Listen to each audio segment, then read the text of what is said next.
Chapter 1. The world narrowed to a single point, the space between her arrow and the unsuspecting heart of the deer. Silence. The forest held its breath, and Lyra held hers with it. Her muscles screamed, tight and ready. This was it, the perfect shot. A clean kill to feed the pack. Maybe, just maybe. A kill that would finally earn her a nod of approval from him. From Kael, her fated mate. Her wolf stirred beneath her skin, hungry and sharp. The scent of pine, damp earth, and living prey filled her senses. It was perfect. But then, without warning, something inside her shifted.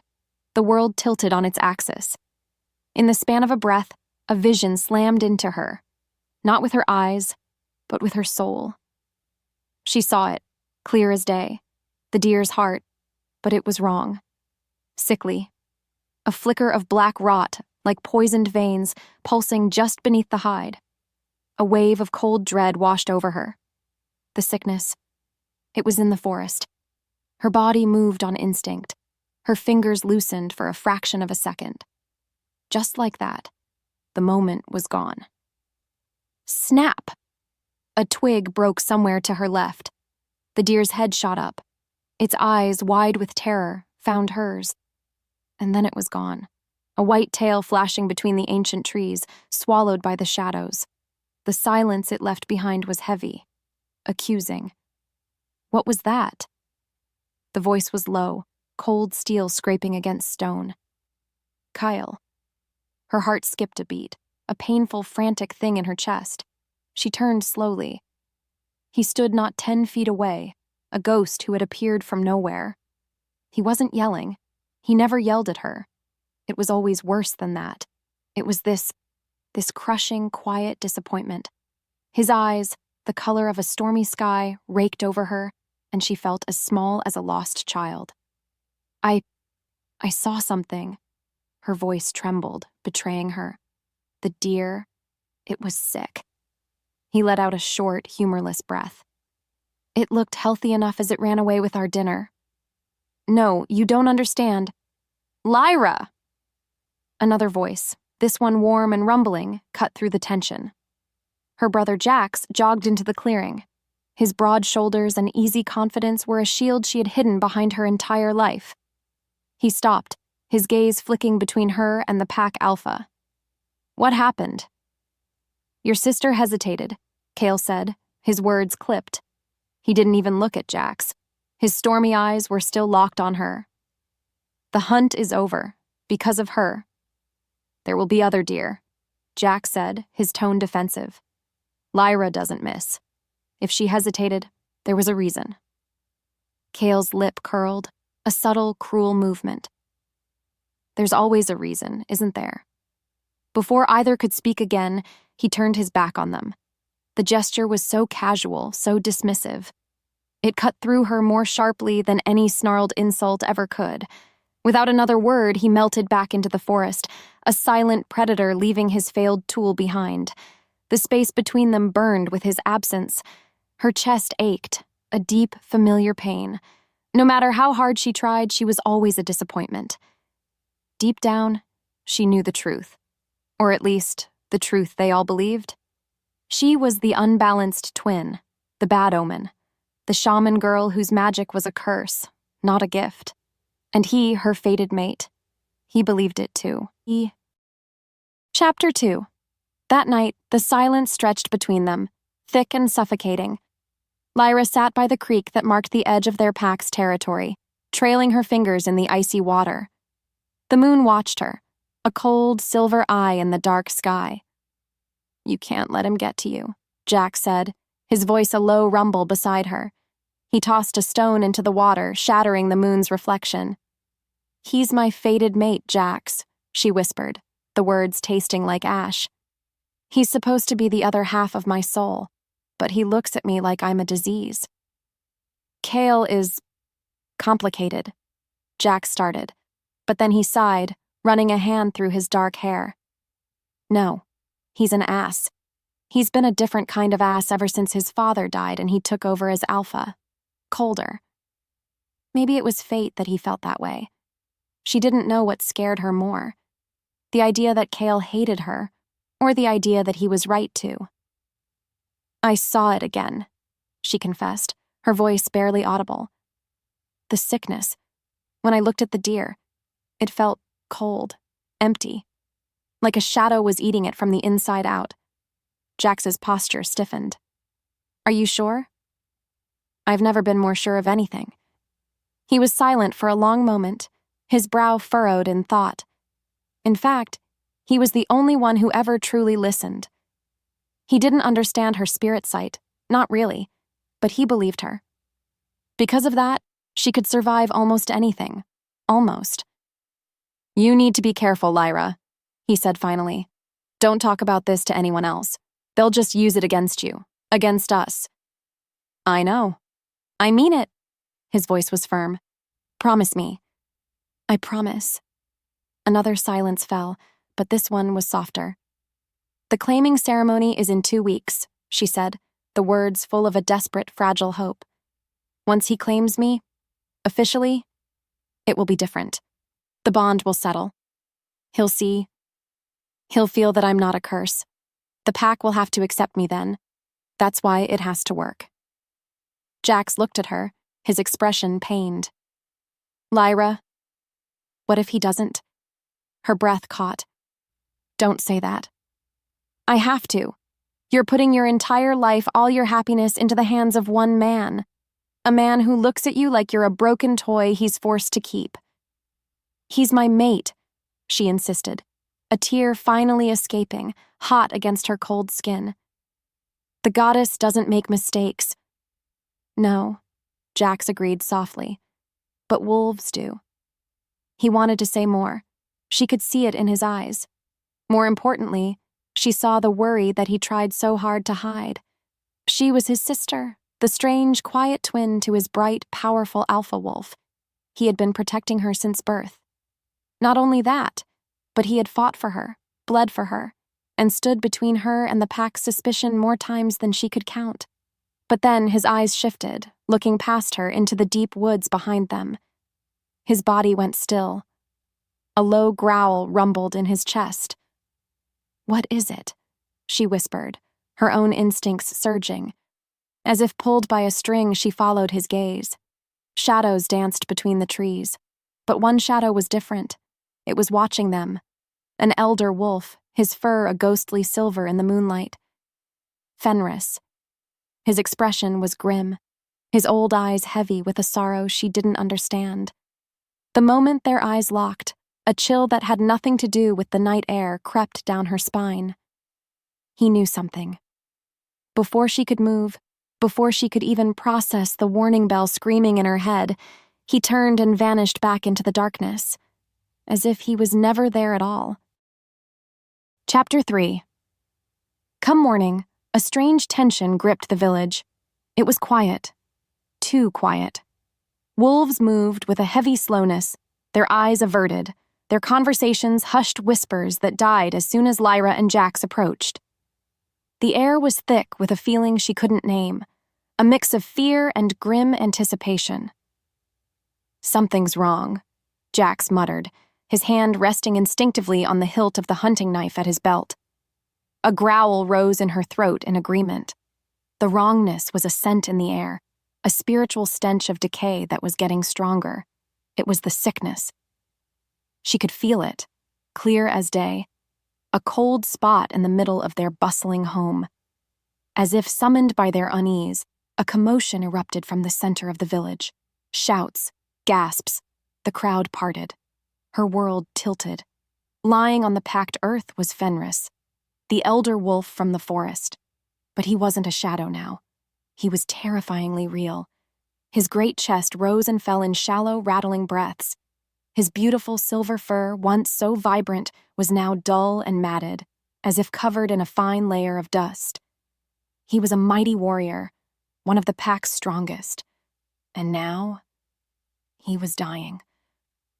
Without thinking, her body moved on instinct. She pushed through the crowd, Jax right behind her. "Let me see." She dropped to her knees beside the fallen elder. She didn't need to touch him. She could feel it radiating from him in waves, the same cold emptiness, the same spiritual rot she'd seen in the deer. It was the plague. "What's happening to him?" someone cried out. "It's the curse," an old she-wolf whispered, her voice trembling. And then she looked right at Lyra. The whispers started then, a venomous tide rising around her. The twins, born under the dark moon, the prophecy, an imbalance. Her thoughts spun. She reached a hand out, wanting to help, wanting to fight the coldness that was consuming Fenris's life force. She had to try. "Get away from him!" That voice again. Kael. The crowd parted for him like the sea before a storm. He strode forward, his face a mask of cold fury.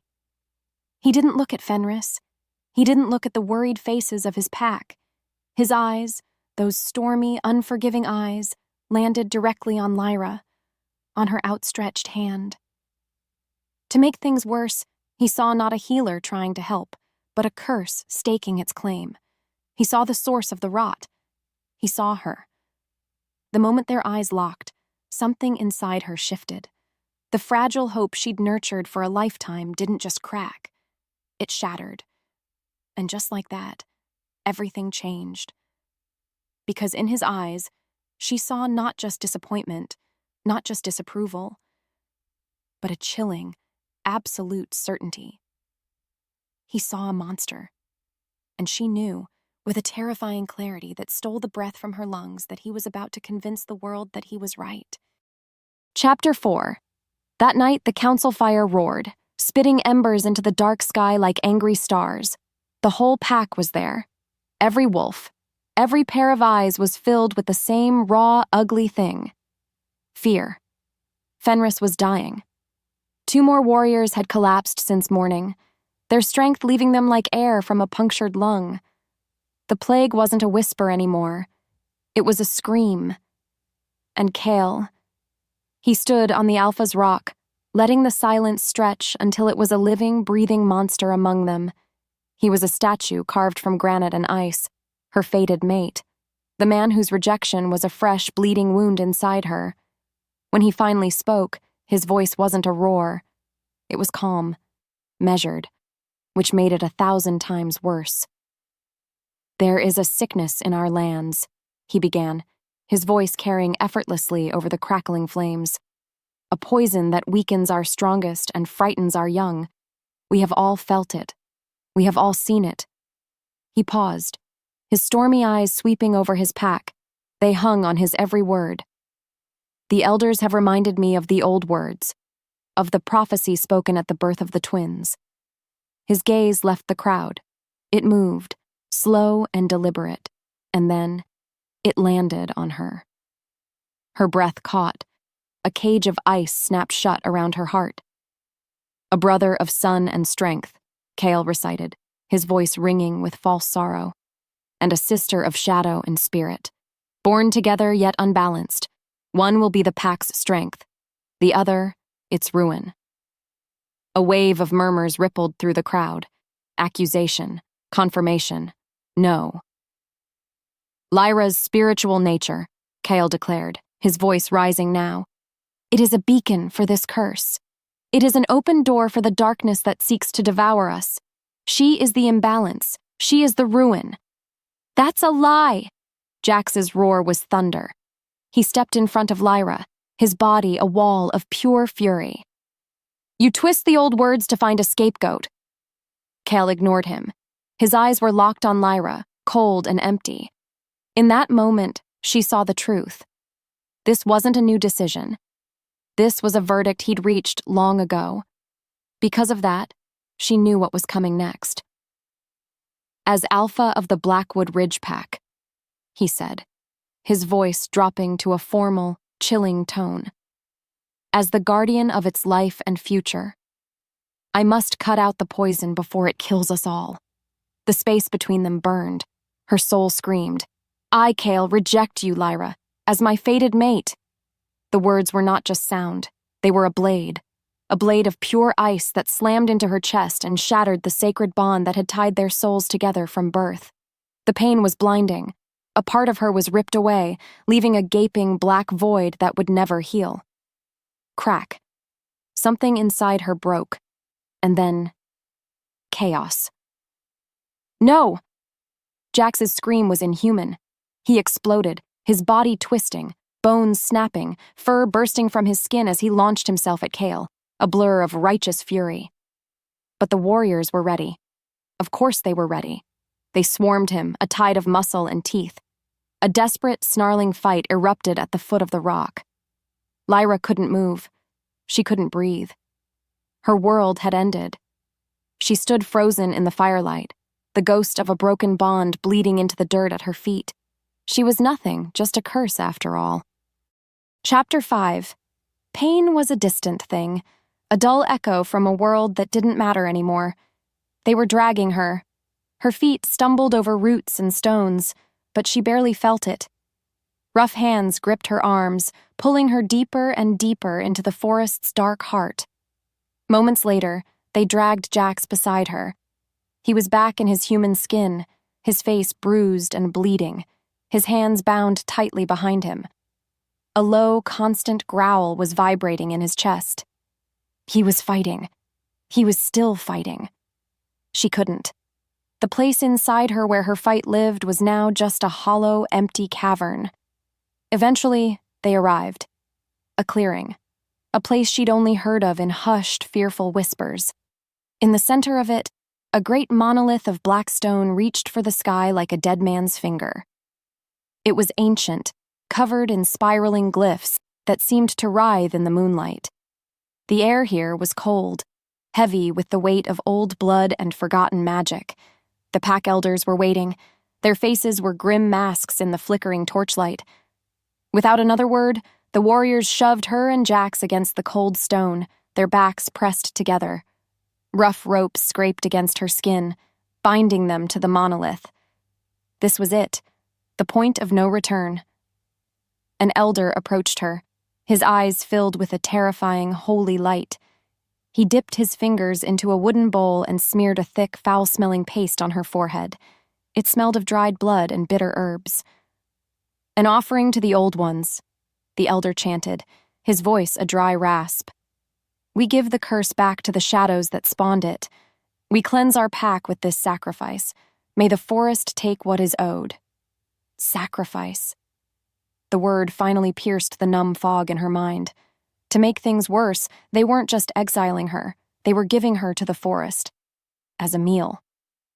Jax strained against the ropes, the muscles in his back bunching.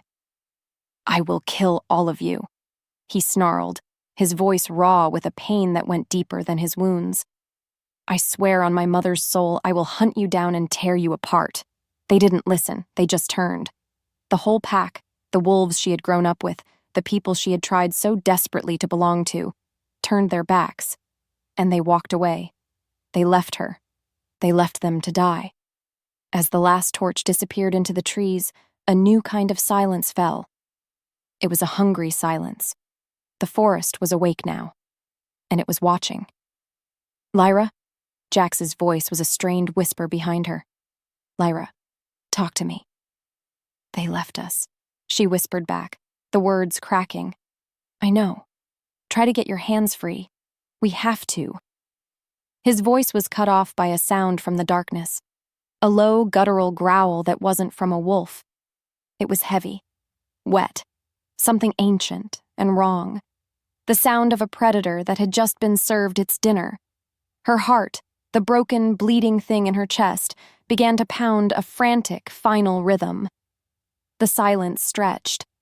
And then, with a snap of a massive branch, the beast stepped into the moonlight. Chapter 6.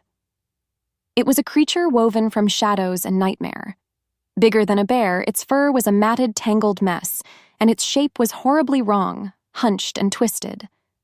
But its eyes were the worst part. A cluster of glowing, sickly green orbs that fixed on them with a bottomless, alien hunger. It took a step, then another. The ground seemed to tremble. Her breath caught in her throat. Terror, pure and absolute, stole her voice. She closed her eyes. Her life didn't flash before her. There was only darkness, the void Kael had left inside her, and now, the beast that had come to swallow the rest. This is the end. A low snarl ripped through the clearing, but it wasn't from the monster. Without warning, a blur of motion exploded from the trees to her right. A shape, black as a moonless night, slammed into the hulking beast with the force of a thunderclap. Her eyes flew open. A new scent filled the air. Ozone, ancient stone after a lightning strike, and a wild primal power that made the wolf inside her want to bow. Standing over the dead, broken body of the nightmare creature was a man. No, that wasn't right. He was far, far more than a man. He was tall, impossibly tall, with shoulders broad enough to carry the world. He wore simple, dark leathers, but he moved with the fluid, lethal grace of a storm cloud. The raw power rolling off him was a physical thing, pressing on her, stealing the air from her lungs. This wasn't just an alpha. This was something else entirely. Something legendary. He turned his head, and his eyes found hers. They were gold. Not yellow, not amber.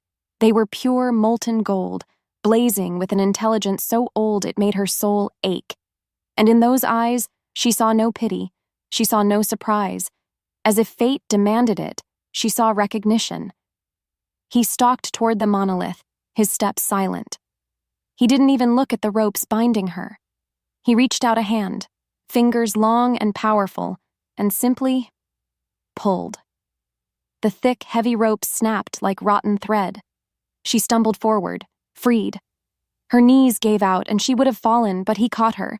His hand on her arm was warm, impossibly strong, and sent a jolt of shocking energy through her entire body. It wasn't the broken, icy tingle of her bond with Kael. This was a wildfire. She looked up at him, her heart pounding for a whole new reason. His golden eyes stared down at her, seeing not a curse, not a broken thing to be thrown away, but something else. Something he had been looking for. His voice was a deep, quiet rumble, a sound that vibrated not in her ears, but in her very bones. I have been searching for you, shaman. Chapter 7. The air in the clearing was thick with the coppery tang of monster blood and a power so immense it felt like the sky was pressing down on her. Her rescuer, Kael, stood like a king in the moonlight, his presence dwarfing the ancient trees. Jax was on his feet now, a low growl, a constant vibration in his chest as he stood between this stranger and Lyra. He was hurt. He was exhausted. But he was a shield, same as always. "Who are you?"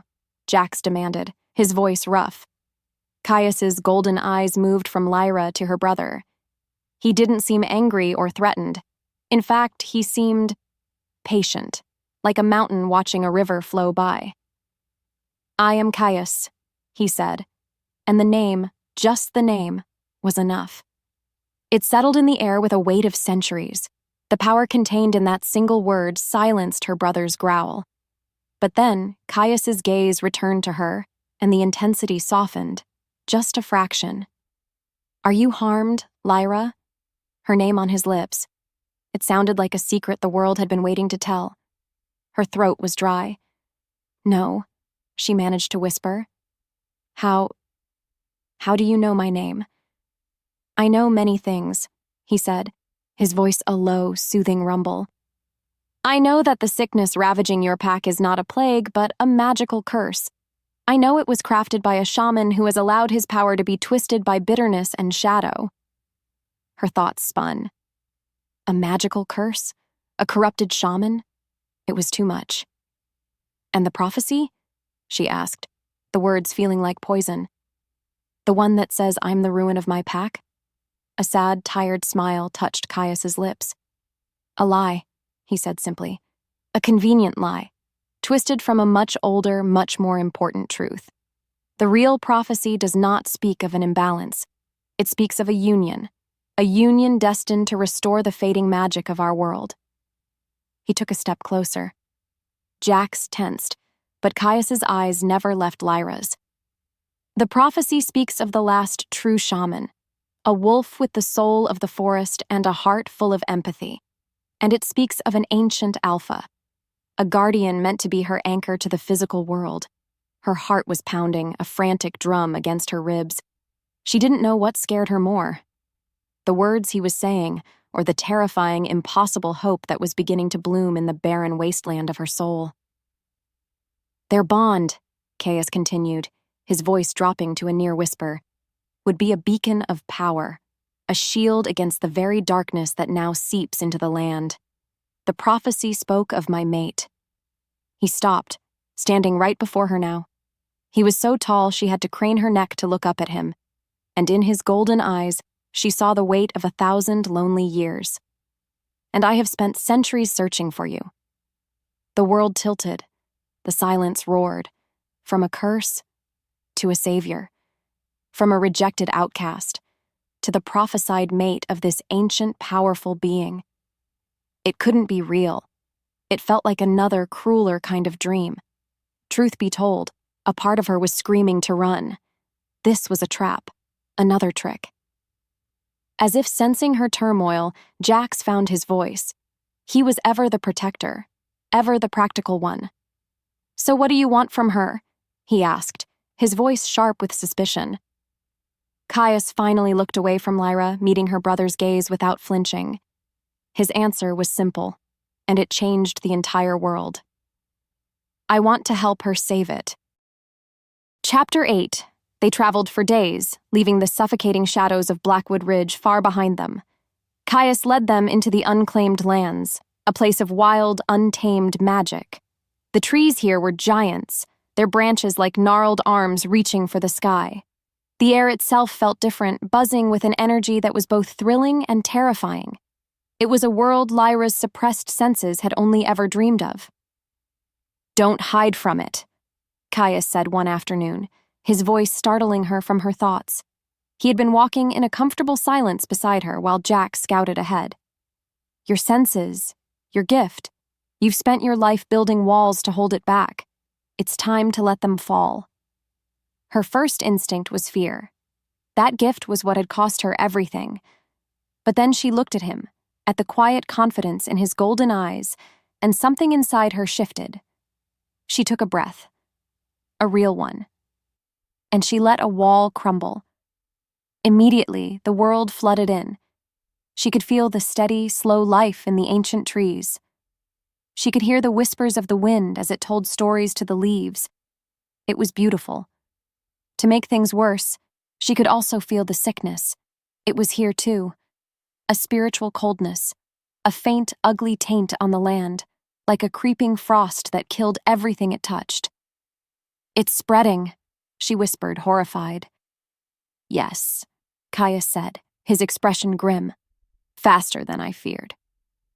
As if pulled by a string, her gaze was drawn to a withered oak tree standing alone in a grove of otherwise healthy ones. Its leaves were black and curled, its branches skeletal. Drawn by an impulse she didn't understand, she walked towards it. "Lyra, wait!" Jax's voice called out from the trees. But she didn't wait. She reached out and pressed her palm against the dead, rough bark. Fire bloomed beneath her skin. A vision slammed into her, violent and blinding. A shadowy figure, a wolf in man's skin, standing where she stood now. His hands were raised, chanting in a language of pure darkness. She saw him pull the life from the tree, twisting its spirit into something ugly and corrupted. The vision was so real, so powerful, that a wave of dizziness washed over her. The world spun, and her legs gave out. But she didn't hit the ground. An arm like a steel band wrapped around her waist, catching her, holding her steady. Caius. He pulled her back against his chest. His solid warmth was an anchor in the dizzying sea of the vision. His scent filled her head, thunderstorms, ancient forests, and something that was just him. Her cheek was pressed against the hard muscle of his chest, and she could feel the slow, steady beat of his heart. Thump, thump, thump. A new feeling sparked to life inside her. A warm, steady hum that spread through her veins. It was a bond. But this was no shard of ice. This was a gentle, growing flame. The moment their eyes locked, the air thickened. Time stood still. It was only a second, but it stretched into an eternity. With his scent in the air, her soul answered a question she hadn't even asked yet. Then, just as quickly, he was helping her stand, his expression unreadable as he put a careful distance between them. But it was too late. Something had sparked in the space between them, and she knew with a terrifying certainty that this time the fire would not be so easy to put out. Chapter 9. Without warning, they burst from the trees. Wolves, 5 of them. But they were wrong, horribly wrong. Their fur was matted with filth, their movements jerky and unnatural. Their eyes glowed with the same sickly green light as the beast from the monolith. The sickness had not just weakened them, it had hollowed them out and filled them with pure, mindless rage. "Behind me!" Jax roared, shifting mid-stride. In the span of a breath, he was a massive brown wolf, a wall of fur and fury between Lyra and the oncoming monsters. He met the first one with a crash of teeth and claws, a desperate, snarling fight for survival. But he was outnumbered. One of the cursed things, cunning and quick, darted around the fight. It lunged, its yellow teeth bared, aiming right for Lyra's throat. Her breath caught. There was no time to scream, no time to run. But then, Caius moved. He stepped in front of her, his motion so fast he seemed to teleport. He didn't draw a weapon. He didn't shift. He simply slammed his open palm onto the forest floor. Boom. A dome of shimmering golden light exploded outward from him. His aura of sanctum. The cursed wolf slammed into the invisible barrier and was thrown back, yelping in pain and confusion. The others recoiled, hissing as if the pure energy of the shield was burning them. Jax, using the opening, fought with renewed savagery. Caius held the shield, a calm anchor in the heart of the storm, and Lyra, she was overwhelmed. The raw, agonizing madness of the cursed wolves flooded her senses. It was a tidal wave of pain, of fear, of corrupted hunger. Her first instinct was to build her walls, to hide. But Caius's words echoed in her mind. Let them fall.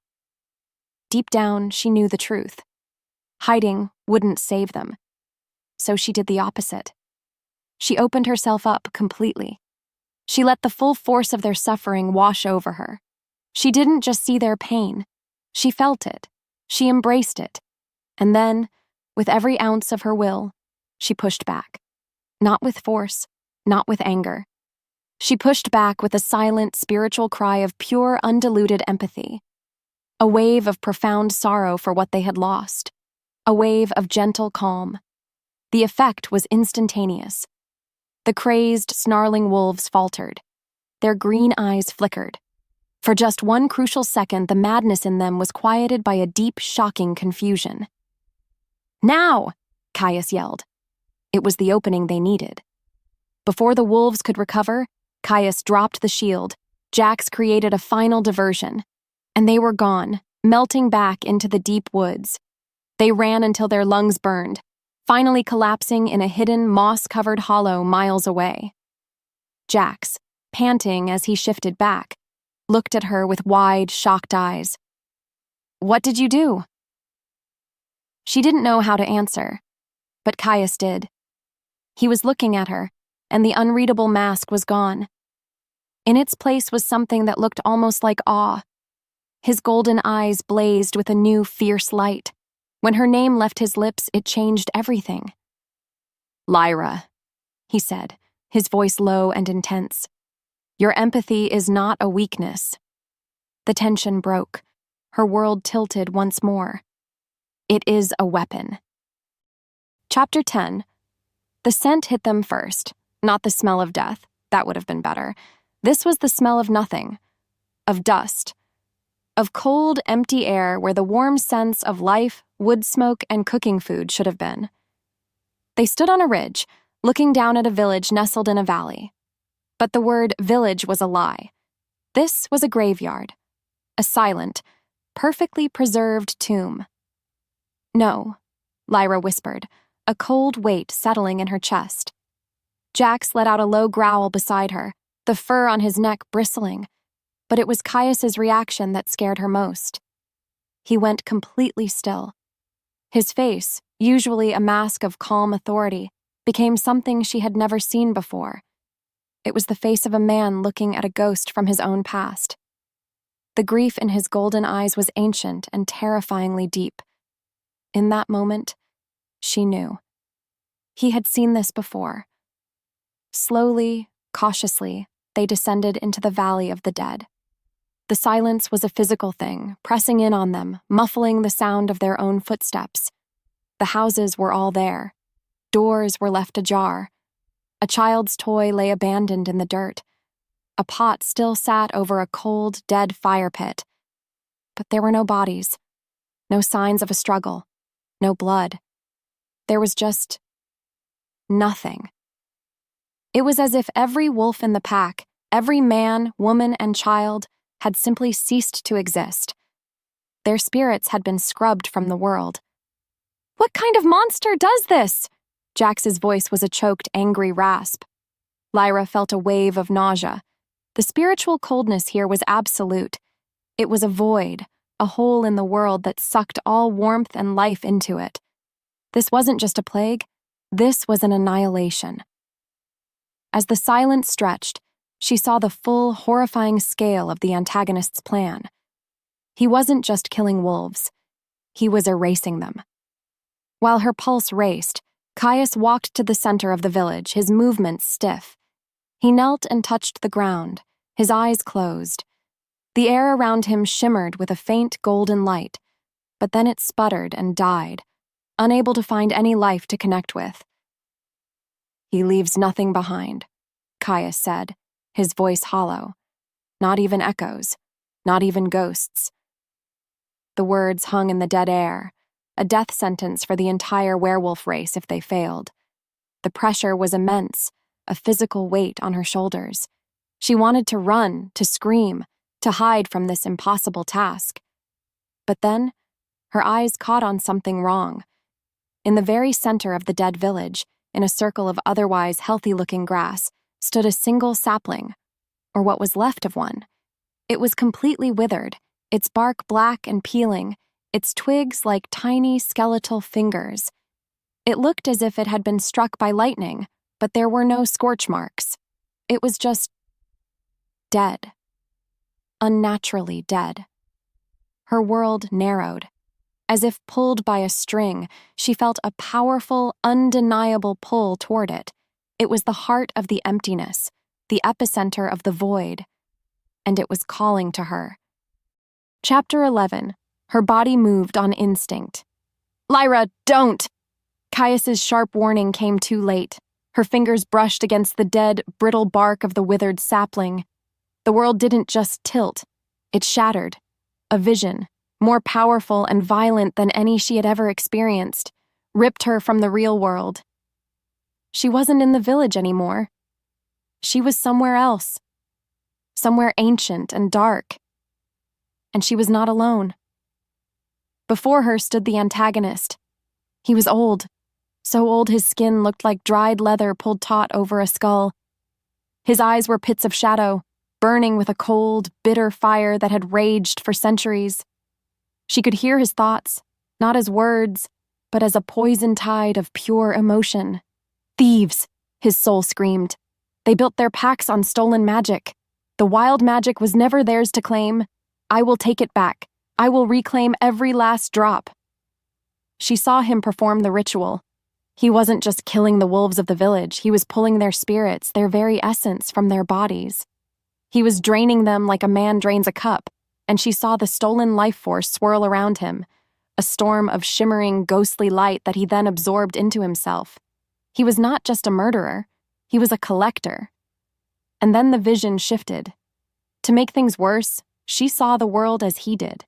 She saw the great ley lines of power that crisscrossed the continent like a spider web. She saw how each pack's territory was anchored to a spiritual nexus, a heart that pumped life and magic into the land. The ruined village was one such heart. Now, it was a dead, empty hole. The antagonist was moving from one heart to the next, following the lines of power, systematically extinguishing the lights. And she saw the next one, a place of sacred geothermal springs, hidden deep in the mountains. A place known as the Moon's Tears, a spiritual center for at least 3 different packs. It glowed on his spectral map like a pulsing, vulnerable star. That was his next target. The vision snapped back with the force of a whip. She gasped, stumbling back from the tree, the breath torn from her lungs. She would have collapsed if Jax hadn't been there to catch her. "Lyra, what did you see?" he demanded, his face a mask of worry. Her voice trembled as she met Caius's intense golden stare. The game had just changed. This wasn't a search anymore. It was a race. "His name is Malachor," she choked out, the name a poison on her tongue. "And he's going to the Moon's Tears." Caius's face went pale. The name, the location, they clearly meant something to him. He looked at the sky, judging the sun. His voice was a low, urgent command that left no room for argument. "We run, now." Chapter 12. They ran. There was no rest, no quiet moments. There was only the desperate, lung-burning race against time. The unclaimed lands were no longer a neutral wilderness. The moment Lyra had touched that tree, she had announced herself to their enemy. And now the enemy was hitting back. The forest itself became hostile. Vines, thick as her wrist and covered in thorns, snaked across their path, trying to trip and ensnare them. The whispers started, carried on the wind, shadowy, hateful voices that murmured her deepest insecurities: curse, failure, ruin. She felt the phantoms of her old pack's judgment trying to claw their way back into her mind. Because of that, she had to fight to keep them out. "Don't listen." Caius's voice cut through the whispers, his presence a warm, solid shield beside her. It is an echo of his own bitterness. Nothing more. They pressed on, a tiny, defiant unit against a corrupted world. Between one breath and the next, they became a pack. Caius was their unwavering guide, his golden aura flaring to push back the worst of the shadows. Jax was the guardian, his raw strength clearing their path of physical threats. And Lyra was their eyes. She used her empathy, not to hide, but to see. She could feel the tainted paths before they took them, sense the pockets of deep corruption, and guide them through the safest routes. She was not just a shaman anymore. She was a navigator, a weapon, but their enemy was relentless. As they crossed a shallow, muddy river, the shadows deepened. Without warning, a creature lunged from the murky water. It wasn't solid, but a shifting horror of shadow, thorns, and ghostly rage, a corrupted spirit wolf. It moved with unnatural speed, aiming for Lyra. "No!" Jax roared. He threw himself in its path. The creature's shadowy claws raked across his shoulder. Jax cried out, a sound of pure pain as he kicked the thing away, sending it dissolving back into the darkness. "Jax!" Lyra screamed, rushing to his side. He was on one knee, clutching his shoulder. A deep, ugly gash tore through his leather tunic. But that wasn't the worst part. The wound wasn't just bleeding. It was glowing. A faint, sickly, dark purple light pulsed from the torn flesh, and the spiritual coldness of the curse began to radiate from him. The air thickened. Time stood still. The race had just become personal. The curse was no longer just in the world around them. It was inside her brother. Chapter 13. Panic was a living thing. A frantic bird trapped in Lyra's chest, beating its wings against her ribs. Jax was lying on a bed of moss, his body trembling. A feverish sweat coated his skin, and his breath came in shallow, ragged gasps. The wound on his shoulder was no longer just a wound. It was a source. A spider web of faint, sickly purple veins was crawling out from it, spreading across his chest, a visible map of the poison eating him from the inside out. This was the curse, in miniature. And it was killing him. "We can't outrun it," she choked out, her voice trembling. It's feeding on his strength, on his spirit. Caius knelt beside her, his hand hovering over Jax's chest. A soft, golden light pooled in his palm, but where it touched the purple veins, it sizzled and recoiled. "My power can shield," he said, his voice a low, grim rumble. "It can protect. But this is a spiritual poison, rooted deep inside him. I cannot cleanse it." He looked at her then, his golden eyes filled with a heavy, terrible certainty. Only a shaman can. The moment their eyes locked, the world fell away. There was only the truth. Jax would die. He would die unless she did something, unless she used the very power that her pack had tried to kill her for. Deep down, she knew the truth. The fear was still there, a cold snake in her gut, whispering that she would only make it worse, that she was and always had been a curse. But then she looked at her brother's face, pale and strained in the dim light. Her twin, the one person in the entire world who had never looked at her with fear, the one person who had always stood beside her, and love. Love was a fire that burned hotter than fear. Without another word, she knew what she had to do. This was her point of no return. "I'll do it," she said. The words were quiet, but they echoed in the forest, solid and real. "Lyra, you don't know what it will cost you," Caius began. "I don't care," she cut him off, her gaze locked on her brother. "Protect us. Don't let anything get near." Caius nodded, his expression unreadable. He rose and stood guard, a silent, powerful king holding the darkness at bay. She knelt. She took her brother's feverish hand in hers. She closed her eyes. And she let the walls fall. All of them. She didn't just open her senses. She dove, head first into the raging storm of the curse inside him. The world dissolved into a nightmare of cold, hateful energy. Malakor's magic was a living thing, a serpent of shadow coiling around her brother's spirit, suffocating it. It lashed out at her, hissing with all the bitterness of its creator. But Lyra didn't fight it with force. That was not her way. She fought it with her empathy.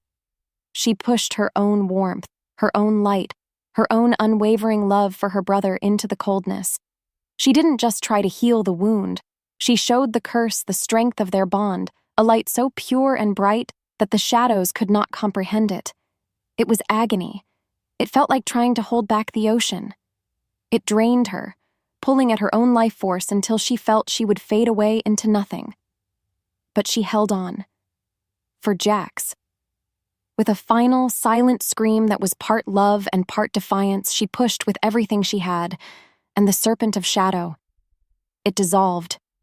It simply came apart, unable to exist in the face of such pure, selfless connection. In the stillness that followed, she felt her brother's spirit, weak but whole, beat with a steady, healthy rhythm once more. The trance broke. She gasped, her eyes flying open. The purple veins on Jax's skin were gone. His breathing was deep and even. He was sleeping peacefully. The relief was so immense, so overwhelming, that it shattered the last of her strength. The world went black at the edges. Her body gave out. She collapsed forward, a dead weight. But she didn't hit the ground. Caius was there, catching her, pulling her into his arms and holding her tight against his chest. As darkness claimed her, she felt his strength surrounding her, a safe, solid wall against the entire world.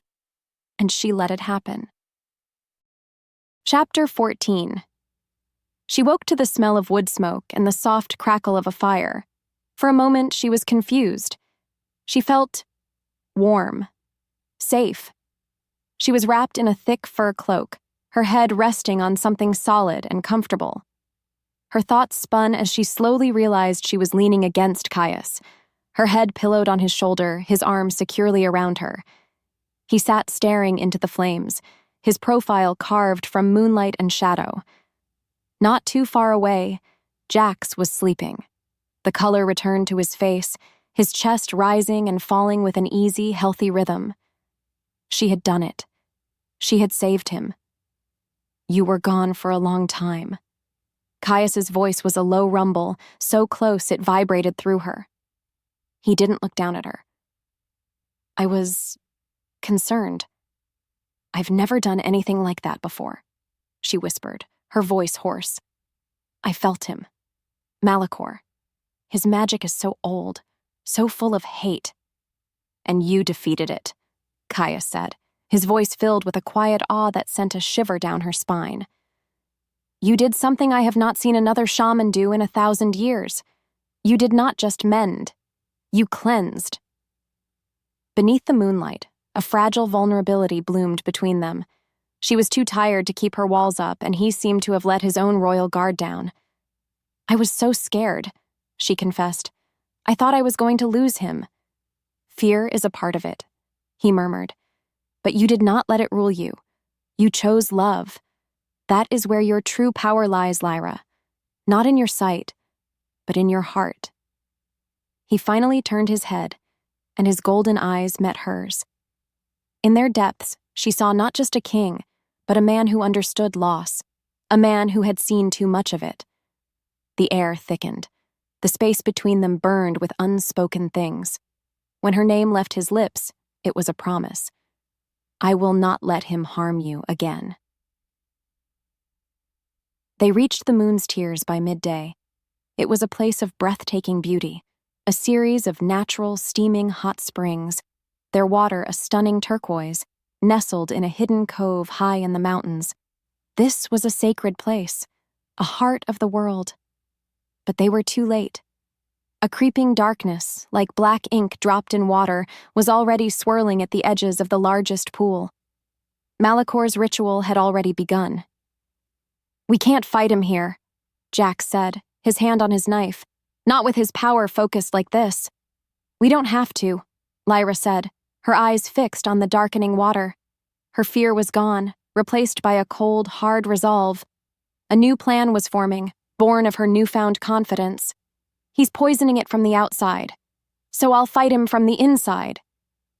Before either of them could argue, she walked toward the main spring. Create a diversion, something loud. Keep his attention focused on you. With a deep breath, she waded into the warm, sacred water. She didn't reach for Malachor's tainted magic. Instead, she reached for the spirit of the place itself, the ancient, powerful water elemental that had lived in these springs for eons. I am here to help, she sent, her thoughts a wave of pure intent. A poison seeks to unmake you. Let me lend you my strength. For a moment, there was only resistance. But then, as a roar from Jax echoed through the mountains, the ancient spirit seemed to understand. It uncoiled its power and joined with hers. Together, they pushed back. A wave of pure, glowing energy erupted from the center of the spring, meeting Malachor's encroaching darkness and driving it away. The black ink dissolved, the water cleared, glowing with a brilliant turquoise light. It was a victory, a stunning, powerful victory. But in the quiet that followed, a soundless scream of pure, undiluted rage echoed directly in her mind. It was Malachor. He was furious, and he knew exactly who she was. Chapter 15. The psychic scream was a physical blow, making her stagger in the water. It was a promise of pain, a vow of retribution from a being ancient and terrible. And he was not going to wait. As the echo faded, the world began to shimmer. The solid rocks of the cove, the steaming water, the blue sky, it all dissolved like a watercolor painting left out in the rain. Lyra! Caius's voice was a distant shout, already fading. The tension broke. The world reformed around her. But it was the wrong world. She was standing in the dead, dusty center of the Blackwood Ridge village. The air was cold. The sky was a bruised, sickly gray.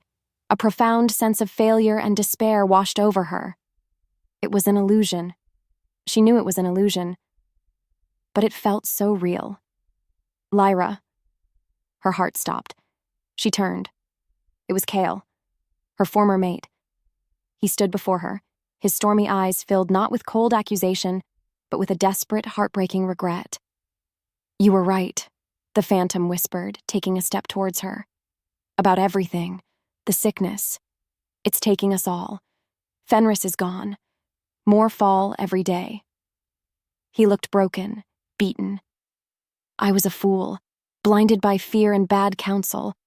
Please, forgive me. Her breath caught. A part of her, the old Lyra, the broken girl who had craved his approval more than anything, ached at the sight. The illusion was perfect, preying on the deepest wound in her soul. The pack needs you, he continued, his voice cracking. I need you. Come back and save us. It's all you ever wanted. It was all she ever wanted. To be needed, to be forgiven, to belong. She looked into his pleading, desperate eyes, and she saw the lie. Beneath the perfect mask of Kael's face, she could feel the cold, bitter magic of Malachor. She could feel his manipulative hatred twisting her own memories against her. And the sorrow she felt was instantly burned away by a clean, sharp anger. She had a new pack now, a true one. She had a brother who would die for her and a king who had crossed centuries to find her. She was not that girl anymore. Her world tilted back into place, her resolve like a steel spine. She raised her chin, her voice ringing with a power she never knew she possessed. You are not him, she said, the words sharp and clear. The phantom's face flickered. And even if you were, she continued, each word a hammer blow against the illusion, I am done trying to save those who threw me away. With that final, absolute declaration of her own worth, she unleashed her will. Not as a wave of empathy, but as a focused, shattering force. The illusion ripped apart like a torn canvas. The phantom of Kael screamed as it dissolved into 1,000 shrieking black shadows. The gray sky, the dead village, it all melted away.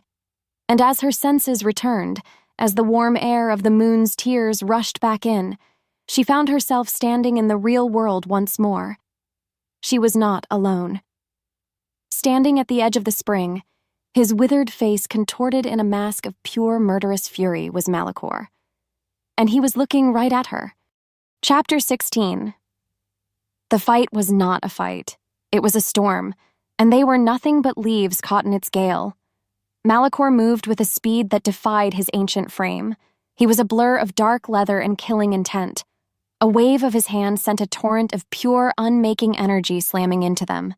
Caius met it head-on, his golden aura of sanctum blazing to life. But this was different. The raw, stolen power Malachor wielded was overwhelming. The shield, the unbreakable, ancient shield, cracked. A web of fractures spread across the golden light and Caius staggered back, a grunt of pain torn from his lips. Jax, a blur of fur and fury, didn't hesitate. He lunged, a living battering ram of loyalty aiming for Malachor's throat. The old shaman didn't even look at him. He simply raised a hand, and Jax was swatted from the air like a fly, slamming into the rock face with a sickening crunch. He fell to the ground, a broken, whimpering heap. "Jax!" Lyra screamed, her heart seizing. And just like that, the rage inside her exploded. She opened her senses, reaching for Malachor's mind, intending to flood him with the empathy that had worked before. It was like trying to hug a supernova. The sheer force of his ancient, bottomless hatred was a physical wall. There was no pain to soothe, no confusion to exploit. There was only a cold, perfect, eternal rage. Her empathic wave crashed against it and shattered into nothing. A psychic backlash slammed into her, throwing her to her knees, her head screaming in agony. The silence stretched. Malachor stood over them, not even breathing hard. He was a god, and they were insects. But then, he did something strange. He ignored the groaning, struggling forms of Caius and Jax. He walked past them as if they were nothing more than inconvenient stones in his path. He stopped right in front of her. His shadow fell over her, cold and absolute. His eyes, those pits of burning darkness, stared down into her soul. Her breath caught. "They are nothing," Malachor hissed, his voice like the grinding of tectonic plates.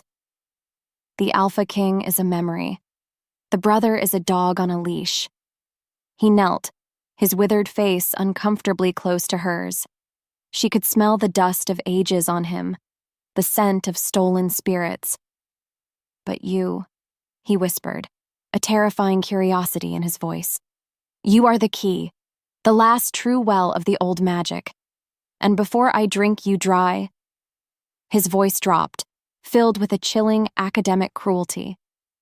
"I am going to break you." Chapter 17. Before she could move, before she could even scream, he touched her forehead. The world dissolved. Not into darkness, into memory. She was back in Blackwood Ridge.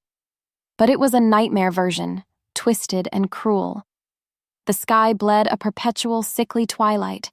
The whispers were no longer whispers, they were screams of agony. Wolves lay in the dirt, their bodies withered, their eyes accusing. And they were all looking at her. It's her fault. The curse. She brought it. Her own spirit helpers, the gentle whispers of the forest she had once taken comfort in, now swirled around her like angry hornets. Poison, ruin, unbalanced. "Lyra?" That voice. Jax. She spun around. He stood there, whole and unhurt, but his face was a mask of cold disgust. The love and warmth she had known her entire life were gone, replaced by a chilling emptiness. "Look what you did," he said, his voice flat. He pointed to the dying wolves. "This is your magic. This is your gift. You've killed us all." "No. Jax, it's not real," she choked out, but the words felt like lies. The guilt was a physical thing, a stone in her stomach. It felt so real. What's worse, Caius was nowhere to be found. He had abandoned her. Of course he had. He had seen the monster inside her and left her to rot in the prison of her own making. To make things worse, a final figure stepped out of the shadows. Kael, her former mate. He wasn't the pleading phantom from before. He was the cold, cruel alpha she remembered. He strode over to where a body lay on the ground. A body she hadn't seen before. With a sickening lurch, she realized it was Jax, her brother, dead. His eyes were open and staring blankly at the bleeding sky. The phantom of Kael looked down at the body, then back at her. The final, damning judgment was in his eyes. "This," he said, his voice a hammer blow that shattered the last of her defenses.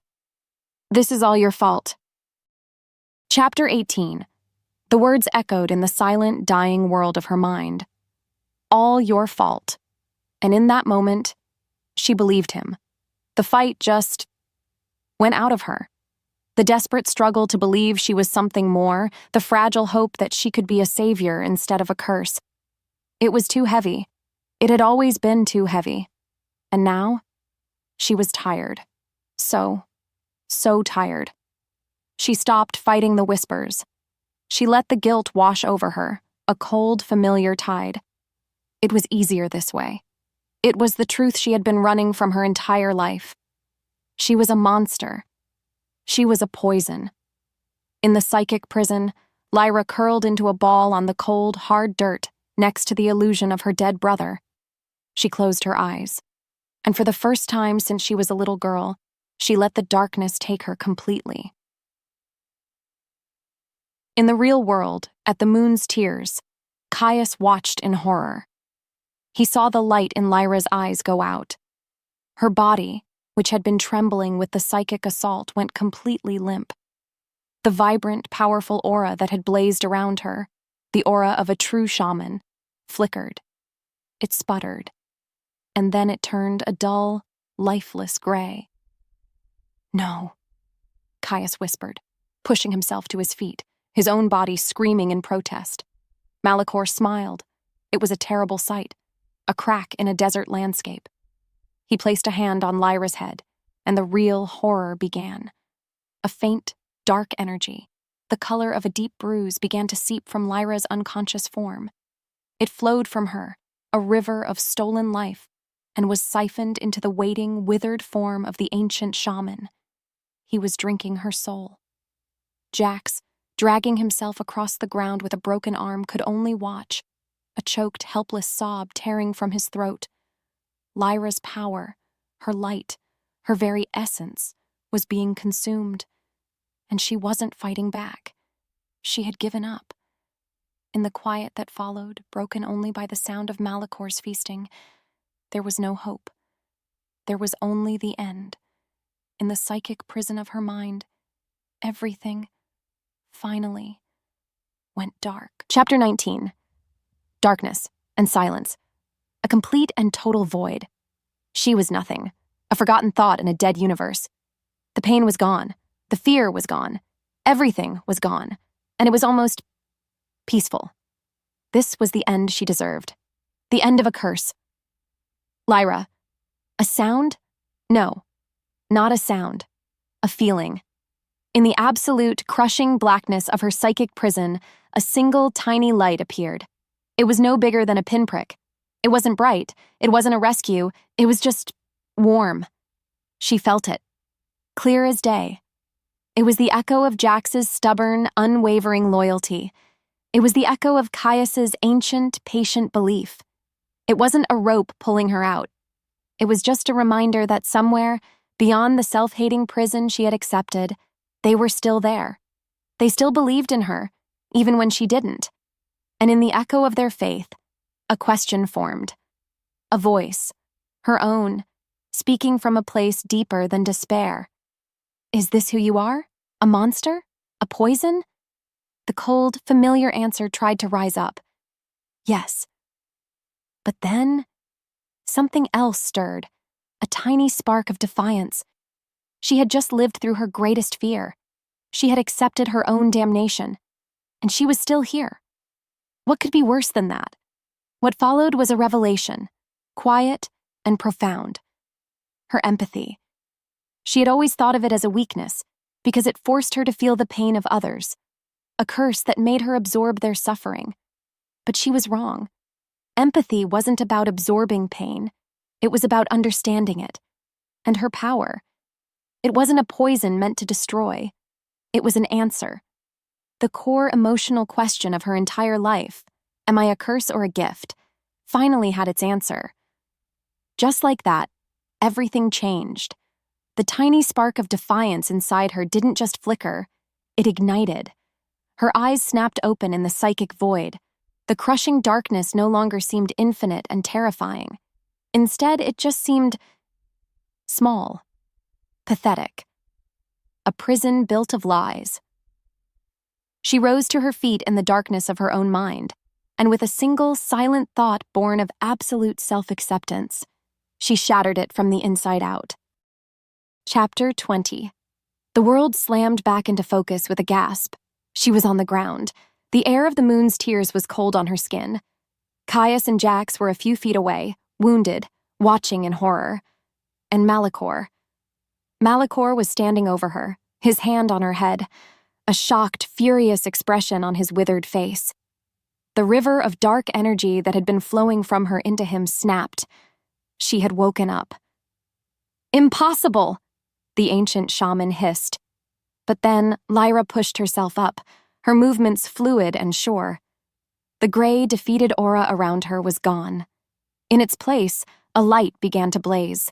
A clean, brilliant, silver-white fire that pulsed with a power so pure it made the very air sing. Her transformation was complete. She was no longer a victim. She was a master. Ignoring Malicor for a moment, she went to her brother. She placed a hand on his broken arm. The silver-white light flowed from her palm, and with a soft crackle of mending bone and knitting flesh, the wound was gone. The exhaustion left his face, replaced by stunned disbelief. Next, she turned to Caius. She touched his chest where Malicor's magic had struck him. Her light poured into him, shoring up his battered aura, reigniting his golden power until it shone as brightly as before. He stared at her, his ancient golden eyes wide with an emotion she couldn't name.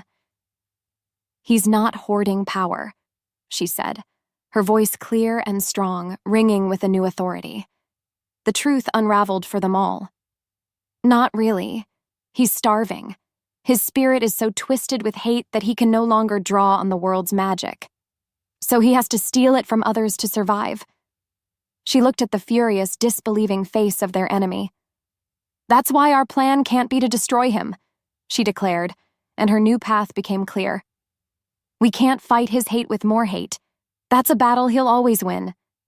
Instead, she looked at Caius, at Jax, her true pack. "We have to heal him." Malachor let out a choked, incredulous laugh. "Heal me! You foolish child! I will unmake you! I will tear your soul to pieces!" But there was a flicker of something new in his shadowy eyes, a tiny, almost invisible spark of fear. Because deep down, he knew the truth. She had just named the one thing, the one power, his ancient hatred had absolutely no defense against. Chapter 21. "Now," Lyra commanded, and her voice was the catalyst that ignited the storm. There was no more hesitation, no more fear. There was only the plan. They moved as one, a perfect three-part weapon of hope against an ancient despair. Jax, roaring with the full, unbridled power of a restored alpha, became the physical shield. He charged Malachor not to kill, but to occupy, to harass, to keep the shaman's physical body so busy defending itself that he couldn't focus his full magical might. He was a whirlwind of claws and teeth, a living, breathing diversion. Malachor snarled in fury, forced to conjure shadowy blades and whips of dark energy to fend off the relentless physical assault. At the same time, Lyra and Caius advanced. "Your aura!" Lyra shouted over the din of the fight. "Don't use it as a shield, use it as a lens! Focus me!" Caius didn't question her. He stepped behind her, placing his hands on her shoulders. His immense, ancient power, his golden aura of sanctum, no longer formed a defensive dome. Instead, it flowed forward, wrapping around Lyra, gathering her brilliant, silver-white light into a single, focused, incandescent beam. The power was blinding.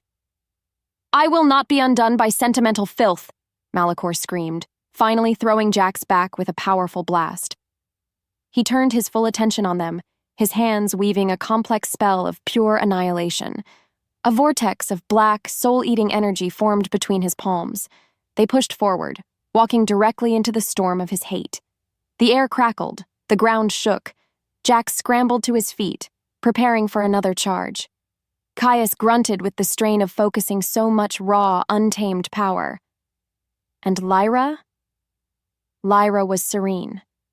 Her face was calm, her eyes fixed on the raging, hateful heart of the man who had tried to break her. She felt the pulse of his pain, the ancient wound of his own rejection that had festered for centuries, turning him into this monster.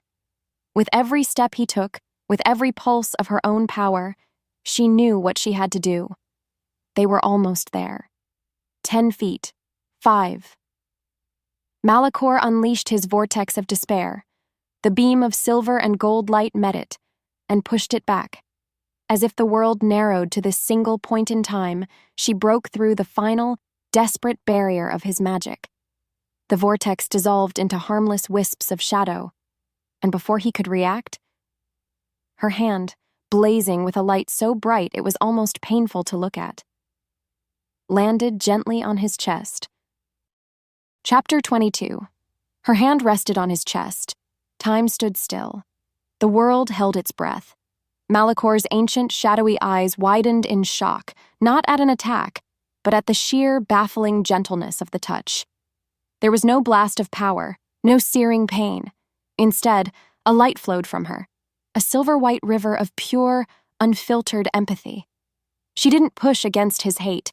She simply entered it. And for the first time in 1,000 years, Malachor was not alone in his own mind. She saw it all. In the span of a breath, she saw his beginning. A young shaman, gifted and strange, cast out by his own fearful pack. She saw his loneliness, a cold so deep it froze his soul. She saw his desperate attempts to prove his worth and the world's constant, cruel rejection. And then she saw the moment. The single, terrible moment his profound grief curdled into a perfect, eternal hatred. The moment he decided that if the world would not accept him, he would unmake it. He was not a monster. He was just a wound that had never been allowed to heal. "I see you," she thought, her empathy a soothing balm on his ancient pain. I understand. For Malachor, the feeling was alien, unbearable. No, he shrieked, both in the real world and in their shared mind. He tried to fight back, to summon his stolen, hateful magic, but it was like trying to build a dam of shadows in a river of pure light. Her empathy, her understanding, her forgiveness. It was anathema to the dark magic he held. The stolen spirits he had consumed, spirits held captive by hate, were suddenly touched by a grace they had forgotten. And they began to break free. A storm erupted from his body. Not of darkness, but of 1,000 shimmering ghostly lights. The spirits of the lost. They swirled around him, wailing not in pain, but in a final, grateful release. His stolen power was abandoning him. The hate that had been his fuel for centuries was being neutralized, dissolved by an empathy he could not fight. He looked at Lyra, his shadowy eyes wide. And for the first time, the burning hatred was gone. There was only a hollow, echoing emptiness, and a flicker of something that looked like peace. Thank you. His voice was a dry, rasping whisper of dust and wind. And then he simply faded. He didn't scream. He didn't explode. He and his ancient pain just crumbled away into nothing, his essence returning to the world he had tried so hard to destroy. As the last of him vanished, a wave of pure, clean energy washed out from where he stood. It rolled across the land, over the mountains, and through the forests. The curse was broken. The world, finally, could breathe again. Chapter 23. In the quiet that followed, the only sound was the gentle bubbling of the now pristine springs. The trio stood together, a silent, exhausted unit. Jax leaned heavily on Caius, his body battered, but his spirit whole. Lyra swayed on her feet, the sheer cost of what she'd done finally hitting her. Caius, a steady anchor, wrapped an arm around her, holding her up. The world felt clean. The spiritual taint was gone, replaced by a feeling of profound peace. They had won. But then, a new sound intruded on their hard-won silence, the sound of footsteps. Many of them. Moments later, a group of wolves emerged from the trees. They were gaunt, thin, their fur patchy. But they were alive. The curse had receded from them, leaving them weak but whole. It was the Blackwood Ridge pack, and leading them was Kael. Her former mate looked like a ghost. The arrogant pride was gone, stripped away by fear and desperation. He saw the three of them, whole, powerful, standing in a place of sacred, renewed energy. And his eyes, those once stormy eyes, were now filled with a desperate, dawning awe. He stumbled forward, his pack parting for him. He didn't stop until he was standing before Lyra. "You did it," he whispered, his voice hoarse with disbelief. "The plague, it's gone. You saved us." Lyra said nothing. She just looked at him, her heart a calm, steady rhythm in her chest. There was no anger, no triumph. There was only a quiet, sad distance. As the silence stretched, Kael seemed to understand. He had thrown away a miracle. As if the weight of his failure was too much to bear, his legs gave out. He fell to his knees in the dirt before her, before the shaman he had rejected, before the mate he had sacrificed. "Lyra," he begged, his head bowed in utter supplication. "Please, come back. The pack is broken. We have no leader, no strength. We were fools. I was a fool."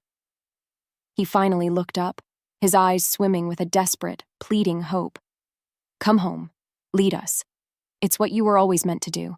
It's everything you ever wanted." The pack waited. Her past was literally kneeling at her feet, offering her the crown she once would have killed for. Her world tilted one last time, and she felt nothing. Chapter 24. No. The word was not angry. It was not vengeful. It was just calm. A simple, undeniable truth. Kael stared up at her, his face a mask of confusion, as if the word was a language he didn't understand. "You don't need a new leader, Kael," Lyra said, her voice gentle but firm. "You need to learn how to heal yourselves. You need to look at what your fear and your prejudice cost you. That is a lesson I cannot teach you." She took a step back, out of the reach of her past.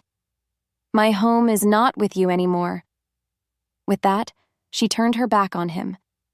She turned her back on the pack that had betrayed her, on the fated mate who had rejected her, and on the broken girl she used to be. And she walked toward her future. She took Caius's offered hand, their fingers lacing together in a perfect, unspoken promise. Jax came to stand at her other side, a proud, unwavering guardian. Her pack, her true pack. Together, the three of them looked out over the healing, unclaimed lands, a world of possibility stretching out before them. 1 year later. The sound of hammers on wood and the happy shouts of children echoed through a new valley. A valley that was once part of the unclaimed lands. Now it was called Sanctuary. A town was growing here, a new pack, a place built not on bloodlines and suspicion, but on acceptance. A home for outcasts, for shifters with strange gifts, for anyone who had ever been told they were broken or wrong. Lyra stood on a hillside overlooking it all, the wind playing with her hair. She was no longer the quiet, fearful girl hiding in the shadows. She was a founder, a leader, a teacher. She spent her days helping young shifters understand their gifts, teaching them that their differences were their greatest strengths. A pair of strong arms wrapped around her from behind. A familiar scent of thunderstorms and ancient forests filled her senses. "You're thinking so loudly I can hear it from the river," Caius murmured, his chin resting on her shoulder. She leaned back against his solid warmth. "I was just thinking, I'm happy." The words were so simple, yet they held the weight of her entire, incredible journey. "Good," he rumbled, his voice filled with a love that had crossed centuries to find her. "Because our people need their alpha queen." Jax's cheerful laugh carried up the hill. He was down below, overseeing the construction of the Great Hall, a massive grin on his face. He had found his place, not as just a warrior, but as a builder, a protector of a dream. Her world was not just healed, it was whole. She was not just accepted, she was loved. And as the sun set, painting the sky in colors of brilliant, endless hope, she finally, truly understood. Her true nature was never a curse. It was the most precious gift of all.